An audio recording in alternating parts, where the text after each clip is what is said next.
and that it was moving at an incredible speed. If the object is as close as 10 miles, it went from 0 to 2,500 miles an hour in 1 second.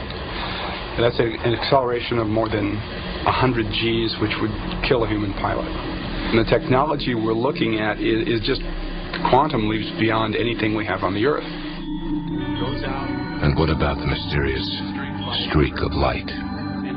Could it have been intentionally directed towards the unknown object?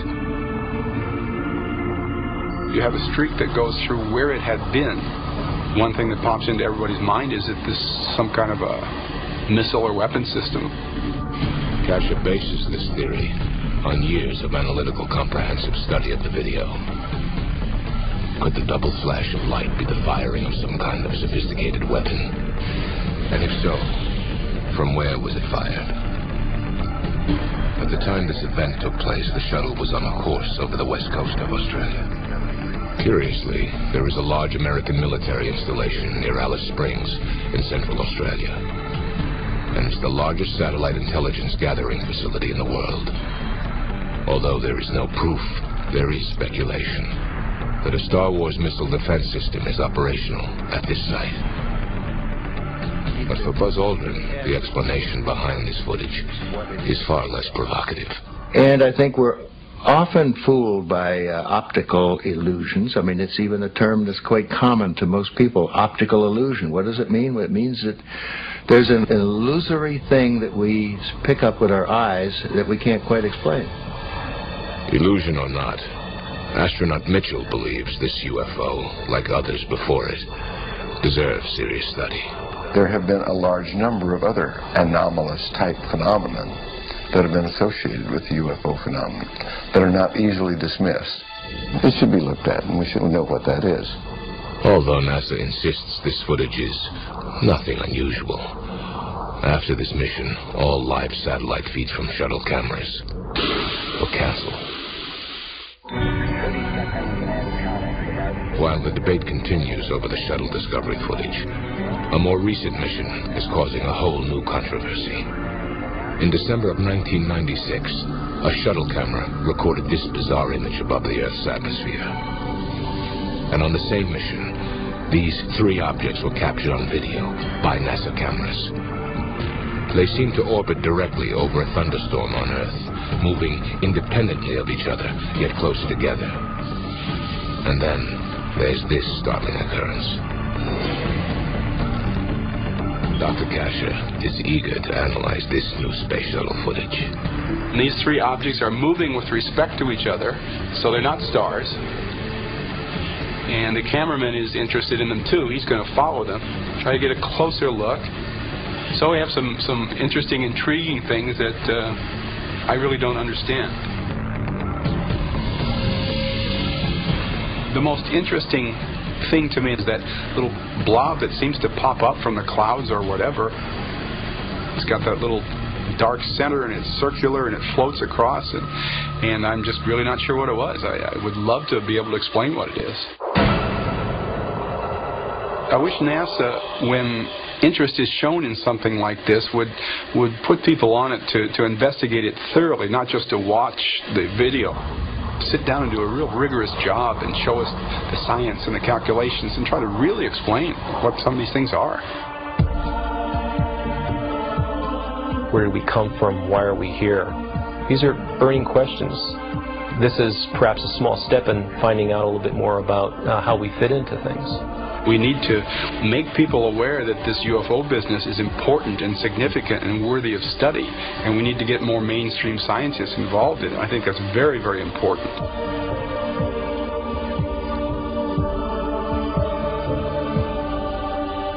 Look at this video. This is over South Texas. You see this right here? Is that something other than what officials are now saying it was? Let me give you the information. It's a fireball over South Texas. It's mysterious looking. The FAA said at first they didn't know what it was, but now they're saying that it was a meteor the size of a pickup truck. But here's what's also strange about this. There were reports at the time from people there of hearing an explosion, But the FAA is saying they have found nothing on the ground so far, no debris from this. Ed Grimsley is a UFO researcher who's good enough to join us now. I get a feeling, Ed, that you're going to tell us that the government may not be telling us the truth in this case. Is that right? Yeah. Am I guessing right? Yeah, that's very right. The government has probably manipulated the human race for a great deal of time, and some of those lies are starting to come out, and how have they manipulated? What do you mean? I guess what you're saying is that there have been aliens that have come to this country that they haven't told, or to the planet that they haven't told us about. Well, even Edgar Mitchell is now stepping up to plate and saying that there has been alien visits, and he's talking about it, and they're starting to open up a little bit about it. But I've known a lot for a long time, and I've got great video shots, and I use these special glasses. Why would the government do this? I use these special glasses. Why would the government do this? The government's telling us that thing we're looking at on your right there is a meteor, nothing but a meteor.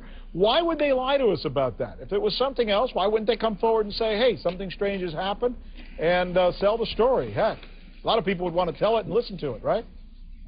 Yeah, but I think that we are being manipulated and controlled, and we might not be able to handle the truth, or maybe we can handle it better than they want us to.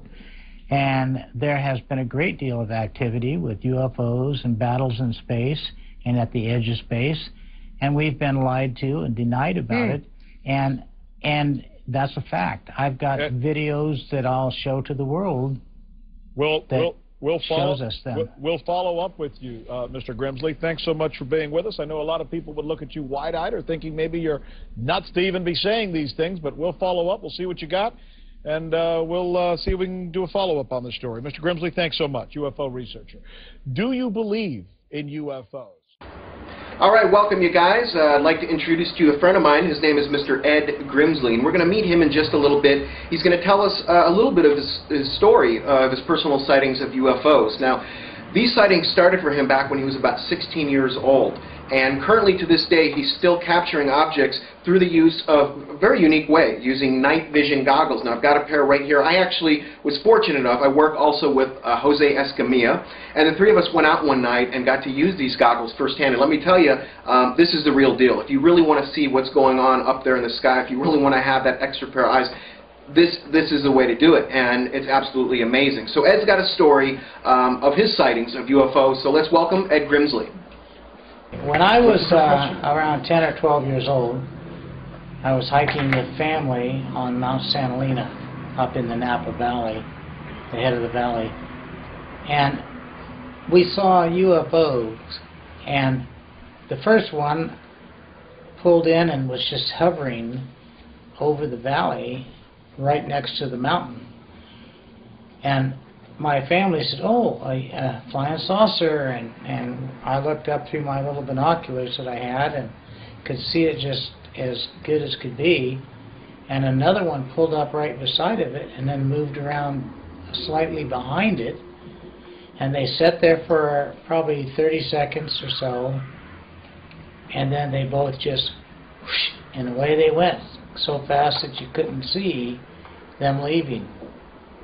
And so I knew at a young age that there were UFOs, and that my whole family and I had saw what we saw, and that was it.